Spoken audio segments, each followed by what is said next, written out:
Assalamualaikum warahmatullahi wabarakatuh. Adik-adik sekalian, kali ini kita akan membahas tema 2 subtema 1 dengan membahas soal yang dialami Didit terkait pembagian 1/4 bagian yang kecil dari 1/2.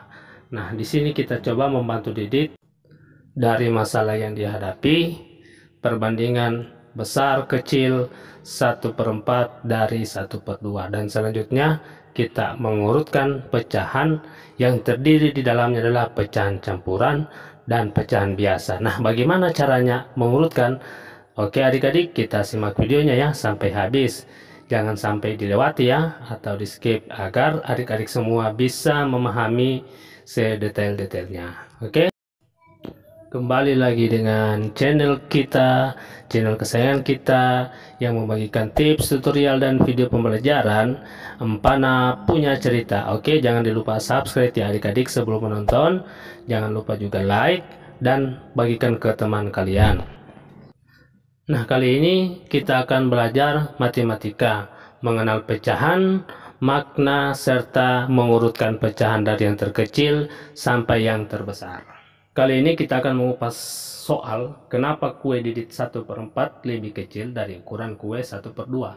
Oke, sekarang sudah tersedia 2 kotak, di mana kotak ini adalah kita umpamakan sebagai kue, dan satu kue ini yang akan dibeli oleh Didit, maka kita memberikan kepada Didit sebesar 1/4 bagian.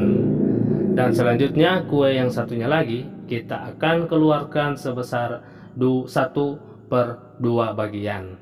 Nah, dari sini adik-adik bisa lihat kan yang terkecil dengan yang besar. Jadi 1/4 itu kecil dan 1/2 itu besar. Mudahkan adik-adik dengan gambaran contoh soal seperti ini. Bapak yakin adik-adik pasti bisa mengurutkan pecahan dari yang terkecil hingga yang terbesar. Sebesar 6 pecahan akan kita saksikan pada video ini. Oke, sekarang kita coba bantu Didit untuk mengurutkan pecahan dari yang terkecil sampai yang terbesar. Sudah tersedia saat ini di layar kalian 6 bentuk pecahan. Nah, di dalamnya ada pecahan campuran dan juga ada pecahan biasa. Untuk itu adik-adik, pecahan campuran kita ubah dulu ke pecahan biasa ya. Jadi kita perlu hilangkan saja pecahan biasa.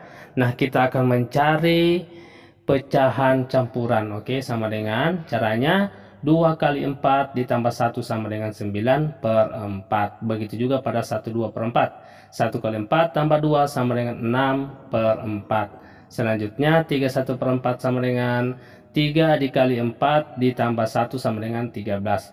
Jadi 13 itu dari 3 dikali penyebut 4, kemudian ditambah 1 pembilang, jadinya 13/4. Begitu ya adik-adik, semoga adik-adik bisa paham. Untuk soal-soal yang lain juga semua dalam merubah ke pecahan biasa seperti ini caranya. Oke, sekarang kita mengambil hasilnya. Nah, ini hasil yang sudah kita rubah adalah tulisan berwarna kuning ya. Sekarang kita mengurutkan dari yang terkecil sampai yang terbesar. Jadi 9/4, 6/4, 13/4, 11/4, dan 6/4 kita urutkan ya. Oke, saya mulai ambil yang terkecil 6/4, karena ada 2 maka saya naikkan 2, kemudian 9/4 juga 2, saya naikkan 2, kemudian 11/4 dan 13/4. Gimana adik-adik? Ini hasil urutan pecahan yang sudah disamakan ke bentuk pecahan biasa. Nah, ini soal awal tadi ya. Dari 21/4, 9/4, 6/4, 31/4, 11/4, dan 1/2/4. Mudahkan adik-adik ya. Oke, adik-adik yang belum subscribe silakan tekan tombol subscribe dan bunyikan loncengnya. Terima kasih adik-adik.